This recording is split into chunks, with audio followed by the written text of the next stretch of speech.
안녕하십니까. 임정운 강사입니다. 너무 오랜만에 제가 촬영을 하게 되는데요. 오랜만에 뵙습니다. 정말 반갑습니다. 자, 이번 시간은요, 제가 갑상선 질환의 메디컬 화법, 답안지들을 전부 다 공개를 하겠습니다. 이론적인 베이스도 중요하지만 고객들을 만나서 어떻게 화법을 해야 되는지, 그리고 오늘 제가 갑상선만 설명을 드릴 거지만 이 이론을 바탕으로, 이 화법을 바탕으로 다양한 질병들, 다양한 질환들, 그런 것들에 다 같이 적용을 할 수 있게끔 오늘 실무 위주로 오늘 진행을 하도록 하겠습니다. 자, 오늘 목차는요, 첫 번째는 메디컬 화법이 왜 중요한지, 그리고 설계사분들께서 가장 많이 물어보시는 게 메디컬 공부를 하고 싶은데 어디서부터 시작을 해야 될지 모르겠다 하시는 분들이 굉장히 많습니다. 그리고 두 번째는요, 이제 본격적인 메디컬 이론 위주로 진행을 하고요. 그리고 마지막은 메디컬 화법을 통해서요, 고지사항까지 어느 순간 완료가 되어 있는 그 모습을 다 실시간으로 처음부터 끝까지 보여드리도록 하겠습니다. 자, 일단은 가장 중요한 부분은요, 옛날하고 지금하고 환경이 굉장히 많이 바뀌었습니다. 헬스케어 산업을 먼저 보겠습니다. 과거하고 다르게 건강검진 시기가 굉장히 앞서고 있습니다. 예전에는요, 40대가 건강검진을 한 번도 한 적이 없어도 뭐 그럴 수 있지 이런 느낌인데요. 요즘은 40대인데 건강검진을 태어나서 해본 적이 없대. 그러면 어떤 생각 드시나요? 일단 건강검진 빨리 해봐야 되겠는데? 뭐 하나 나오겠는데? 용종 나오겠는데? 이런 생각부터 요즘은 많이 들고 있습니다. 회사에서도요, 웬만하면은 직장 건강검진을 많이 해주고 있는 추세입니다. 그래서 사소한 병력이라 할지라도요, 유병력자들, 간단한 진단이라도 유병력자들이 굉장히 많이 늘어나고 있고요. 앞으로 미래의 헬스케어는 더 심하게, 더 가속화가 될 겁니다. 그래서요, 저는 보험 설계사분들이 가장 중요하게 여겨야 될 인보험 시장은 저는 개인적으로 유병자 시대라고 생각을 하고 있습니다. 자, 메디컬 공부하는 방법을 한번 보겠습니다. 자, 첫 번째, 순서가 있습니다. 첫 번째, 이 질병은 증상이 어떠한지. 두 번째, 방치하게 되면 어떤 합병증이 발생을 하고요.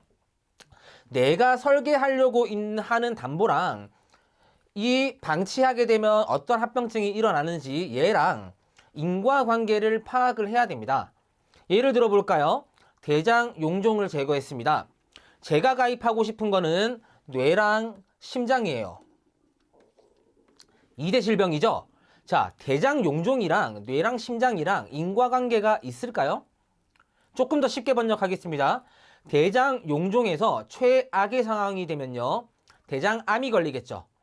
뇌랑 심장이랑 대장 용종은 인과관계가 전혀 없습니다. 그런 경우에는요, 유병자를 가는 게 아니라 정상체 보험에 그냥 고지하시면 그냥 승인입니다.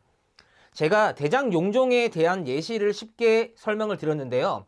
메디컬만 많이 알고 인과관계에 적용하는 기준만 많이 알면 유병자 보험 인수 기준도 굉장히 빠르게 습득하실 수 있습니다. 세 번째는요, 이 메디컬에 대한 치료 방법은 어떻게 되는지. 자, 마지막 네 번째, 병원비는 도대체 얼마가 나오는지. 마지막입니다. 청구했을 때 어느 담보에서 지급되지? 자, 왜 빨간색으로 제가 체크를 해놨냐면요, 대부분 설계사분들이 메디컬 공부하실 때요, 5번만 공부를 하실 겁니다. 자, 보상 공부하시는 분들도 5번만 공부를 하실 건데 그게 아니라 1번에서 5번 전부 다 공부를 하시는 게 가장 중요하고요. 또 키워드는 우리는 의사가 아닙니다. 간호사보다는 많이 알고 의사보다는 당연히 적게 알고, 이게 저희 목표입니다. 자, 메디컬 화법, 아까 전에는 조금 이론에 대한 공부 방법이고요. 화법에 대한 노하우는요, 내가 이 메디컬에 대한 이해도를 백지에 큰 그림으로 그림을 그릴 줄 아셔야 됩니다. 내가 이 메디컬이 헷갈린다 이러면은 끝납니다. 일단은 큰 그림 그릴 줄 아셔야 됩니다. 두 번째는요, 절대로 설명충이 되어서는 안 됩니다. 반드시 질문형 화법으로 해야 되고요.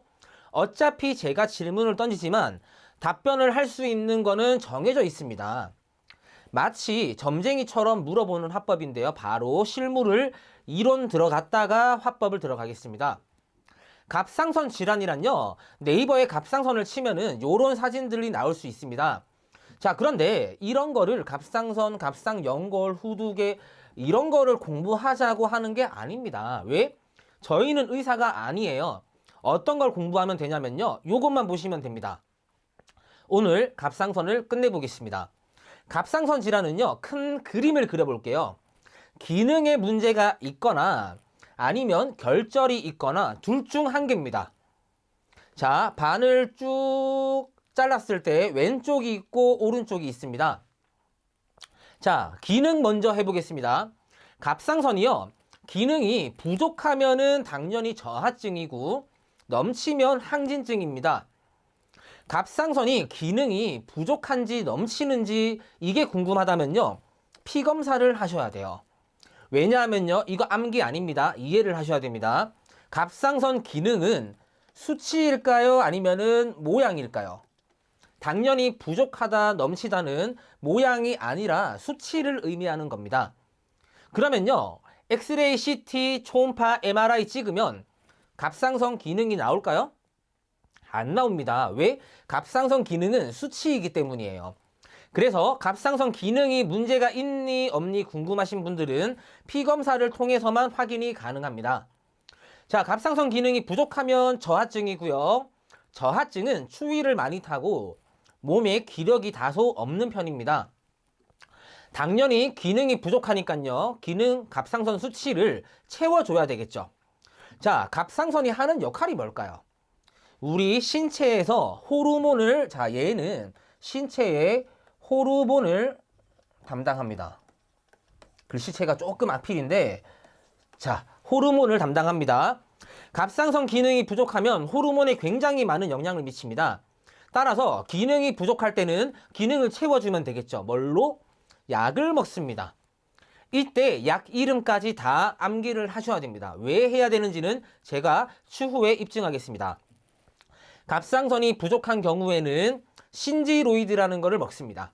즉 신지로이드는요. 갑상선 수치를 채워주는 역할을 합니다. 자, 갑상선 기능 항진증은요. 더위를 많이 타요. 얘도 조금 덜어내야 돼. 너무 많아. 그런 경우는 약을 먹는데 그 약을 메티마졸이라고 합니다. 갑상선 기능 저하증, 항진증. 자, 갑상선 기능 항진증이 너무 심하신 분들은요. 합병증으로 갑상선 암병증이라는 게 생길 수 있습니다. 암병증이 뭐냐면 안구가 앞으로 돌출된다라는 느낌인데요. 요게 합병증입니다. 자, 그래서 요런 기능들이 있습니다. 자, 이제는요. 오른쪽을 보겠습니다. 왼쪽 끝났어요. 갑상선은 결절에 문제가 있을 수 있습니다. 결절은 같은 말로 물혹이라고도 하고요. 같은 말로 종양이라고도 합니다. 자, 우리가 종양이라고 하면은 종양은 양성 아니면 악성이겠죠. 만약에 갑상선의 결절, 종양이 악성일 경우는요. 갑상선암이겠죠. 얘가 바로 갑상선암이겠죠. 그러면 갑상선암이면요. 어떻게 치료를 할까요? 당연히 전절제를 하겠죠. 암 환자는요. 전이를 제일 두려워합니다. 주치의는요. 전이가 되지 않는 방향으로 치료를 해야 합니다. 그래서 제일 중요한 거는 전절제를 제일 많이 하고요. 때로는 때에 따라서 호르몬이 필요하다라고 판단할 경우는 반절제를 하기도 합니다. 만약에 전절제를 제일 많이 하니까 전절제를 했다고 가정해 보겠습니다. 갑상선 암으로 전절제 하면 갑상선이 없겠죠. 자, 그러면 이때는 무슨 약을 먹을까요? 자, 보겠습니다. 갑상선 기능 저하증입니다. 너무 부족해요. 채워줘야 되겠죠. 채워주는 약이 뭐죠? 신지로이드입니다. 갑상선 암이에요. 전절제입니다. 갑상선이 없습니다. 그러면은 많이 채워줘야 되겠죠. 신지로이드를 먹습니다. 기능 저하증 환자가 먹는 신지로이드와 암 환자가 먹는 신지로이드의 용량이 다릅니다. 기능 저하증 환자가 신지로이드를 너무 센 걸 먹었다가는요, 다시 항진증이 와요. 그래서 암 환자분들이 먹는 신지로이드는 용량이 조금 더 세다. 자, 이번에는 양성을 보겠습니다. 갑상선 결절, 종양, 얘가 양성일 경우는요, 어떻게 수술을 할까요? 얘는 갑상선을 전체를 덜어낼까요? 아니면은 거기 홍만 딱 덜어낼까요? 얘는 종양만 일부 제거합니다. 어떻게? 고주파로 제거합니다. 얘는 약을 먹지 않습니다. 우리가 대장용종, 위용종을 떼고 나면은 평생 약 먹습니까? 아니죠. 얘도 똑같습니다. 자, 또 한 개 중요한 메디컬이 있습니다. 우리가 대장이랑 위는 내시경 찍으면은 웬만하면은 발견이 되면요, 제거를 합니다. 주치의가 자, 수면 내시경이 깰 때까지 기다렸다가 떼도 되겠습니까? 물어보고 떼지 않습니다. 그냥 제거해버립니다. 왜? 간단하니까, 비용도 저렴하니까. 그런데요, 갑상선, 유방, 자궁, 난소는요, 혹이 보인다고 해서 무조건 제거하지 않습니다. 요게 갑상선이라고 해볼게요. 자, 얘가 결절이라고 해보겠습니다. 얘가 보인다고 마구마구 제거하는 게 아니라, 자, 얘를 일단은 관찰합니다. 어떻게? 갑상선에 결절이 있는지 없는지는 무슨 검사를 통해서 확인이 가능하죠? 바로 초음파입니다. 이유는요, 자, 얘는 수치예요? 아니면은 모양이에요? 결절, 종양이라고 하는 거는요, 모양입니다. 수치가 아니에요. 피 검사를 해도 절대로 안 나옵니다. 초음파를 찍어야지만 나오고요. 자, 결절이 이렇게 생겼습니다. 크기가 굉장히 작아요. 주치의께서 얼마나 많이 받겠습니까? 이 정도는 별거 아니라고 판단을 하시겠죠? 자, 그래서 별거 아닌데요. 이 환자분한테 1년 있다가 다시 와라고 합니다. 다시 1년 있다가 한 번 더 촬영합니다. 그때도 모양이 변동이 없어요. 그러면 의사는 다시 1년 있다가 와라고 합니다. 매년 1년마다 찍는 거예요. 그러다가 만약에 모양이 이렇게 바뀌었다고 쳐보겠습니다. 그러면 주치의가 이제는 뭐라고 말할까요? 이거는 좀 애매한데? 이제 조직 검사를 해보자 라고 합니다. 왜? 악성인지 양성인지 확인하려면 조직 검사를 해야 되겠죠? 갑상선에서 하는 조직 검사 이름을요, 우리는 새침 흡인 검사라고 합니다. 자, 새침 흡인 검사라고 합니다. 줄여가지고 새침 검사라고 합니다. 새침 검사를 통해서 악성이면요, 요런 식으로 치료를 하고, 양성이면 요런 식으로 치료를 하는 거예요. 다르게 표현해 볼까요? 고객님께서 갑상선 새침 검사를 한 적이 있대요. 그러면 상태가 어떤 상태인가요? 일단 기본적으로 크기, 모양이 좋지는 않다라는 겁니다. 여기까지가 기본적인 갑상선 메디컬 이론입니다. 자, 그런데요, 우리는 인수 기준에 이제 보험 가입할 때 암보험, 자, 갑상선은 암이 중요하죠. 암보험 가입할 때 인수 기준을 한번 보겠습니다. 자, 갑상선 암은요, 기능 저하증, 기능 항진증이 있다고 할지라도 FM은 갑상선 암과 인과관계 있을 수 있죠. 그래서 웬만한 보험회사에 심사를 넣으면은 갑상선 부담보 승인이 잡힙니다. 하지만요, D생명이랑 H화재는요, 고지를 하더라도 무조건 서류 없이 그냥 승인됩니다. 굉장히 인수기준이 좋아요. 기능 저하증, 항진증은 문제가 안 됩니다. 암보험을 가입하는 데 있어가지고 큰 영향을 미치지 않아요. 하지만 결절 종양은요, 암보험을 가입하는 데 있어서 무조건 부담보 승인이 떨어집니다. 왜 그러냐면요, 갑상선 기능은 암과 간접적인 인과관계가 있고요. 얘는요, 종양이 나쁘게 자라면 악성입니다. 얘는 직접적인 인과관계가 있습니다. 그래서 우리는 결론, 갑상선 결절이 있니 없니는 굉장히 중요합니다. 그러면 지금부터요, 요게 정상체 고지사항입니다. 갑상선으로요, 메디컬 하면서, 화법을 하면서 고지사항까지 한 번에 가보겠습니다. 자, 우리 메디컬 화법 지금부터 가겠습니다. 고객님들한테 아이스 브레이킹 이런 거 다 좋지만 병원 이력에 대해서 얘기를 해보십시오. 선생님, 혹시 병원 이력이 좀 있으십니까? 네. 안 그래도 제가 약을 조금 먹었습니다. 2년째 먹었습니다. 어떤 종류의 약을 드셨습니까? 고객님이 갑상선으로 약 먹었대. 자, 그러면 회전을 빠르게 해보겠습니다. 다시 볼게요. 갑상선으로 약을 먹었대. 그러면 이 중에서 어떤 걸까요? 얘는 아니겠지. 왜? 약을 안 먹는 질환이니까. 암은 아니겠지. 고객분들이요, 암이면 암이라고 합니다. 돌려 말하진 않아요. 또는 목에 흉터가 있는지 없는지는 재빠르게 보시고요. 자, 기능 저하증 아니면 항진증이에요. 그러면 우리는요, 다시 갈게요. 고객분이 혹시 갑상선으로 약 먹고 있대요. 그러면 저는 뭐라고 말하냐면, 선생님, 갑상선 기능 저하증이세요? 항진증이세요? 신지로이드 드세요? 메티마졸 드세요? 저는 이렇게 얘기합니다. 이러면요, 이 중에 한 개가 얻어 걸립니다. 고객이 맞아요, 저 신지로이드 먹고 있고 기능 저하증이에요 라고 얘기합니다. 자, 그러면 이제 제가 궁금한 거는요, 선생님, 기능 저하증은요, 갑상선 결절이 항진증보다 조금 많은 편이긴 한데 혹시 갑상선에 결절 있으세요? 이렇게 질문합니다. 자, 그러면 고객님께서 뭐라고 답변할까요? 1번 없다. 2번 여기 1cm짜리 3개 있어요.